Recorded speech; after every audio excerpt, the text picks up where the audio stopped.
right, all right. Welcome to another episode of the Embracing Joy podcast. I'm so excited about our special guest that we have today, Dr. Anita Lwanga. And I'm going to tell you more about her in a minute, but I just want to say thanks for coming on today, Dr. Anita. Thank you so much for having me. Mm-hmm. Yeah, so let me tell you about Dr. Anita. So, she is an exercise physiologist, a general internist, a geriatrician, and she's an assistant professor of general internal medicine at the University of Saskatchewan. She has a personal mission to provide compassionate and holistic care. She helps her patients optimize their diet, exercise, sleep, and medications so that they can stay healthy and active and out of the hospital. So, wow, that's great that you do that and you have such comprehensive education. And you're also not just an internal medicine physician, you're also a geriatrician. So you have a lot of experience. So I'm so excited to have you on this particular topic about embracing joy in aging, right? Because there's only two ways. Well, you either get to age or you have to leave, right? That's what. So, so I would love to hear you talk more about um, how you may help patients embrace joy in aging, and what does joy in aging mean to you? Okay, for having me. So I think even just the fact, like what you mentioned, that we get to age, it actually is a gift because not everyone gets to age. Some people, as you mentioned, leave life a little bit earlier. And as we get wiser, we want to make sure that as we add on more years in life, we're maintaining our health. And I wanted to share a few tips that anyone at any age can start implementing into their life. You don't necessarily have to be wiser in years to make sure that as you get wiser in your life, you are living a full life, you're independent, and you're doing whatever you want to do, and not visiting, which is my part of my motto, not visiting the doctor unnecessarily. If there were things that could have been done to prevent some of the diseases that cause hospital visits or cause you to have to see the doctor frequently, I think prevention is key and is extremely important. So I think probably the biggest and the most important preventative tip, and also aging well tip I have, is to exercise. Mm-hmm. And the reason that I talk about exercise, actually, my background is in exercise and health physiology prior to medical school. That was my major.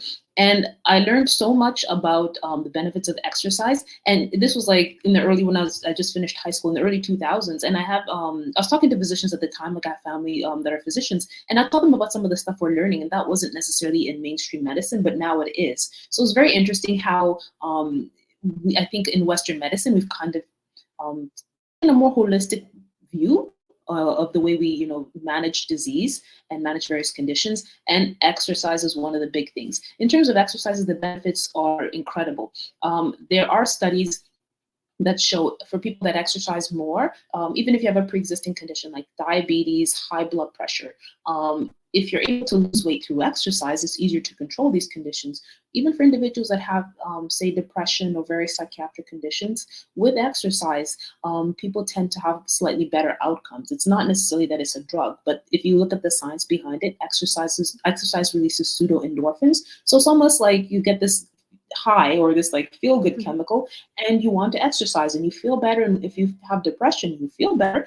The exercise makes you feel better. You're going to continue exercising. And not only is it benefiting your mood, not only is it helping you manage weight, it's also helping you sleep better, because when you burn the calories, you are more likely to have a deeper sleep. Even if you don't have any pre-existing medical condition, like say you're a student, you're studying. I actually did this in my undergrad. There are studies at that time showing that your memory is better. You consolidate memories better if you exercise, primarily because it's increasing the circulation to the brain. So exercise is the best thing. For our wiser patients or our geriatric patients that are 65 years plus, I like to tell them that exercise helps improve the 3 M's, which is mobility, and that's Very, very important. We want to keep our mobility. We want to be strong. We want to be independent, walking, lifting our groceries, doing everything we want to do on our own as we get wiser. It helps improve mood. So I talked about for people that have pre-existing depression. I think there's also studies on bipolar disorder. It can help. It doesn't necessarily replace medications, but it helps with the way people feel overall. And it also improves memory. I think there are more recent studies right now saying that even for older patients, even if you're not a student, if you're having challenges with your memory, there's are some medications, and the medications are not perfect. They tend to work, say, if the memory problems are a little bit earlier in onset, and the medications have side effects. But in terms of recommendations, the strong recommendation that everyone can agree on: exercise. So exercise to improve your mood, your memory, and your mobility. That's my first tip. That's great. So, what about exercise can bring people more joy in aging? Like, what aspects would you say? I think as part of what I mentioned, exercise releases a lot of good hormones, feel good chemicals. Mhm. So if you are sitting at home, you feel like you're not doing much with yourself, you feel like you don't have purpose, and or if you are feeling like you're getting weaker. Unfortunately, as we get a bit wiser, we tend to lose a bit of our muscle mass. There's a medical term for that, like we call it sarcopenia. But if you want to maintain your muscle mass, you want to be independent. You don't want to feel like you're depending on people. You want to be living on your own. I Mhm. think exercise is a part of that.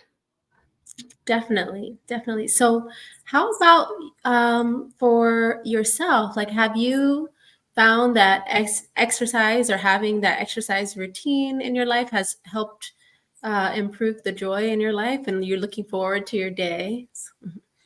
Oh, 100%. And to be honest, I'm not as consistent as I should be. But I find like when I get into the routine of exercising, I definitely have more energy to get through my day. And you being a physician, you understand, we Mhm. tend to have pretty busy and hectic days. We interact with a lot of people. We have to make a lot of decisions very quickly. So I find when I'm regular with my exercise, by the time I get to work, I'm happy, and I feel like I've accomplished something. It's like just that feeling of like, okay, I accomplished something major in my day. You just have that energy, that high, that sense of accomplishment, and Mhm. I'm in a better mood for the rest of the day. And I definitely sleep a lot better if I've already exercised. So for me, it just makes a huge difference in my mindset and the way the rest of the day goes. Even if I don't necessarily accomplish a lot of things that I wanted to throughout the rest of the day, I can remind myself, okay, you did something good, something big for yourself. You exercise. And one of the things I like to do, especially if you have a limited amount of time, because I think that's part of the challenge. A lot of us are busy, and especially if you're trying to rush to work early in the morning, you're like, how am I going to fit in exercise in my life? Like it means I have to wake up an extra hour early. So you can kind of tag it onto something else. So for example, if you're spiritual, you have like a meditation prayer routine. You can walk while you're doing your morning prayer routine. If you like listening to audiobooks, to get you excited and ready for the day, you can walk and continue to do that as well. If you have a treadmill and you can get one of those little consoles, and you start taking notes for the day or planning your day or doing some kind of other project.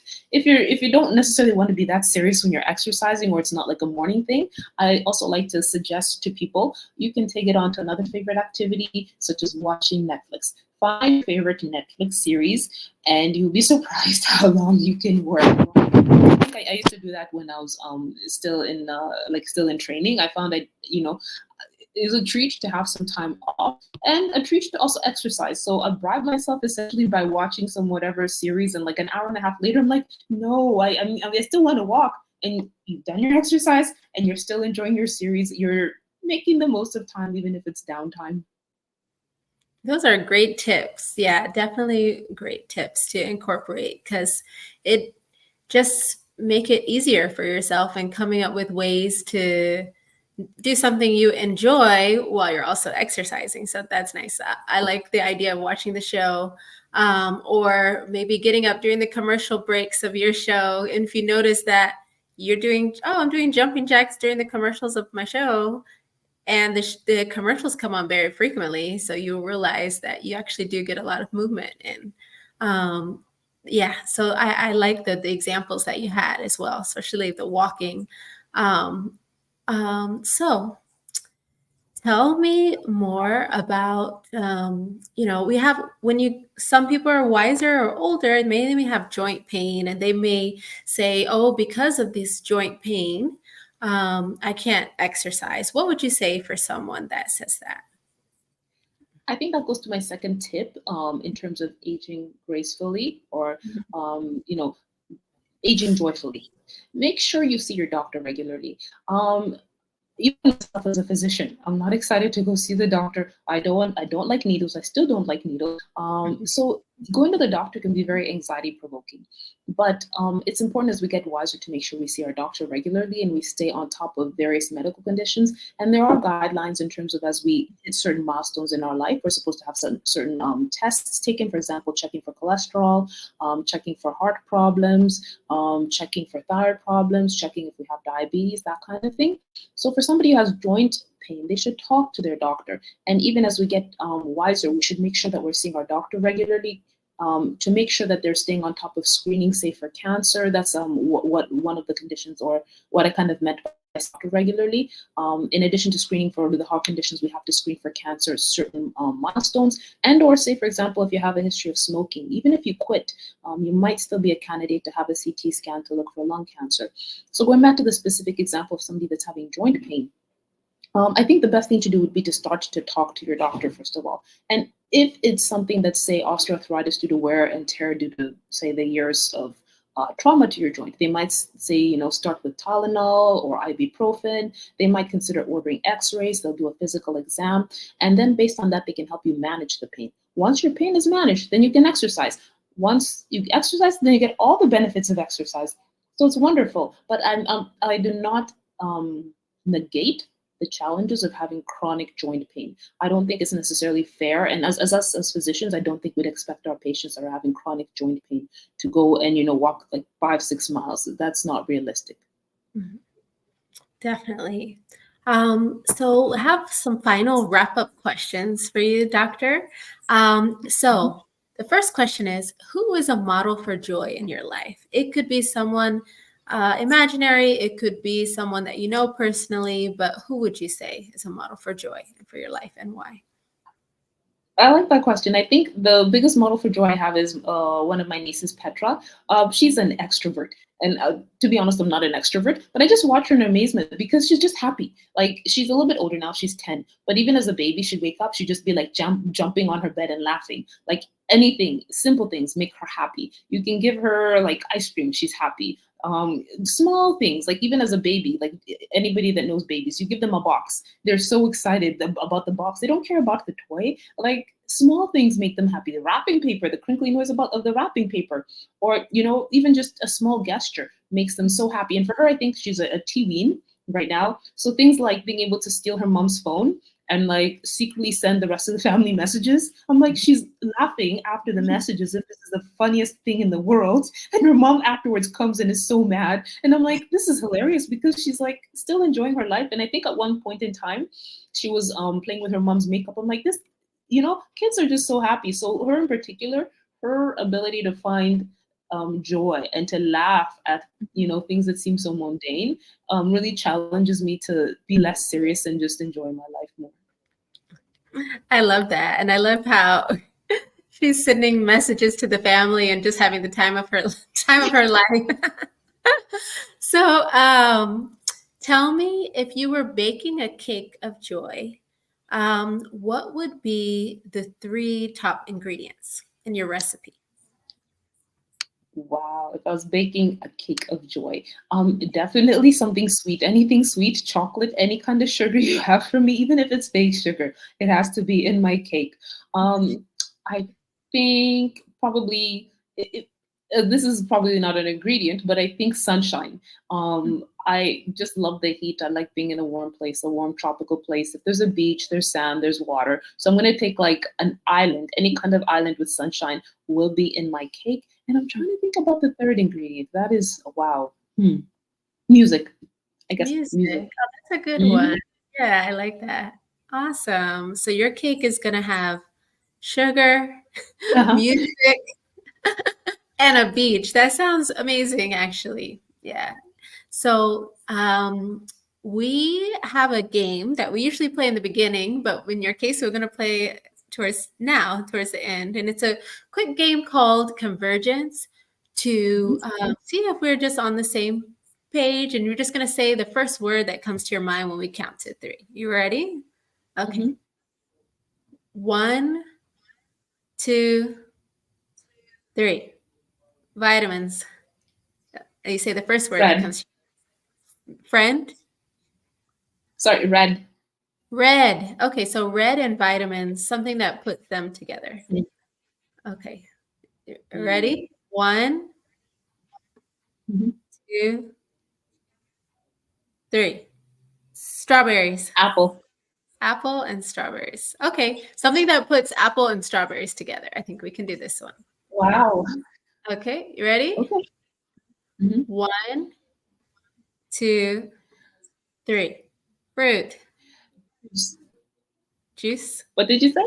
I said fruit. Fruit. I say juice, which is so silly because I'm like thinking about somebody mixing like apple juice with strawberry juice. Okay. Oh my goodness. So juice and fruit. Something that puts juice and fruit together. Okay.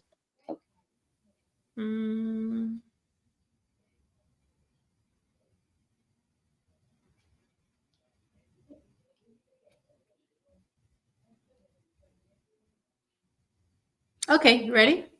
Mm-hmm. 1, 2, 3. Punch. Smoothie. Punch. I think we're close enough. Okay, punch smoothie, something like that. Yeah, punch, smoothie, something we drink with the fruit. Very, very close. very, very close. That was great. So it's been great having you on this recording today, on this episode about embracing joy and aging.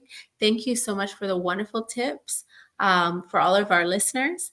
So how can our listeners best find you if they want to learn more about your practice? Okay, thank you again for having me on your show. It's been a pleasure. It's been a lot of fun. If people are looking for me, I work for the Saskatchewan Health Region. I assume most of your audience is in the U.S., so that's actually in Western Canada. I have my own private medical practice in internal medicine. So in order to see me, most patients have to have their family medicine doctor refer me. I occasionally work in the hospital, so I hope that most of our patients can stay healthy to stay out of the hospital. But if they do end up being in the hospital, they might see me there. But other than that, if they just want to follow me on social media, especially for the audience who's not in Canada, you can find me on LinkedIn. It's just my name, Anita, Anita. The last name is Lwanga, Lwanga.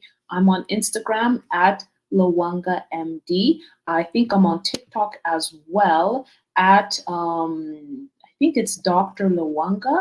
And then on YouTube, I tend to make videos primarily to educate my patients. But if you guys, want to learn more and here's some health tips to also improve your health, you can follow me on YouTube. It's Dr. Lwanga, Lwanga. Awesome. Thank you so much, Dr. Lwanga. It's been wonderful having you on the show. Please share this episode with your friends, viewers, and that may find some benefit for learning how to embrace aging with more joy. And please follow Dr. Lwanga. She can be found on Instagram, Twitter, TikTok, and YouTube. Thank you very much again for joining our show. Have a great rest of your day. Bye.